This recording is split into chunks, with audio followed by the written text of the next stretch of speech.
C'est dans l'après-midi que la dépouille d'Étienne Tshisekedi est enfin arrivée au stade des martyrs de Kinshasa.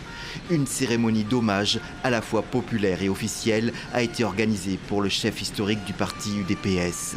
Dans le cortège également Marthe Tshisekedi, sa veuve, qui l'accompagne depuis le départ de Bruxelles.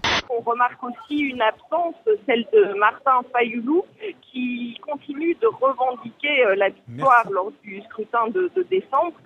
Il a salué sur son compte Twitter le combat d'Étienne Tshisekedi pour la démocratie.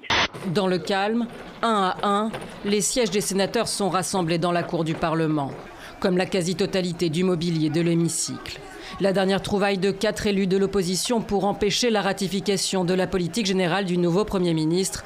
Sur ces images publiées sur Twitter par Donald Trump lui-même, des dizaines de silhouettes franchissent la frontière entre les États-Unis et le Mexique.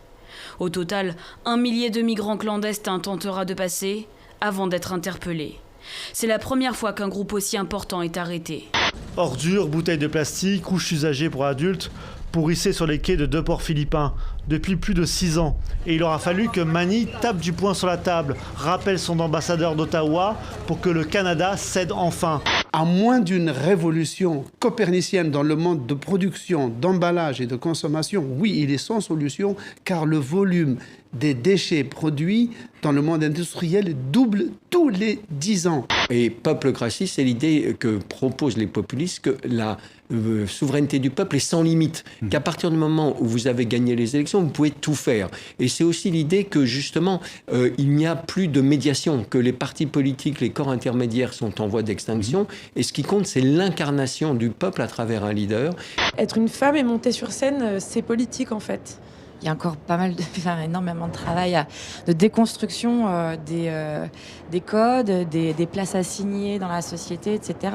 Le travail est immense. L'orgue de Notre-Dame est gigantesque, c'est un instrument de 115 jeux, ce qu'on appelle les sonorités, etc. 5 claviers. Près de 8000 tubes. 8 tuyaux, voilà.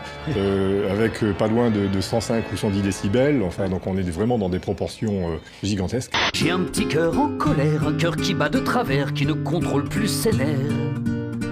J'ai mon petit cœur qui est tout seul. J'ai mon petit cœur à l'envers, qu'en a plein les ovaires.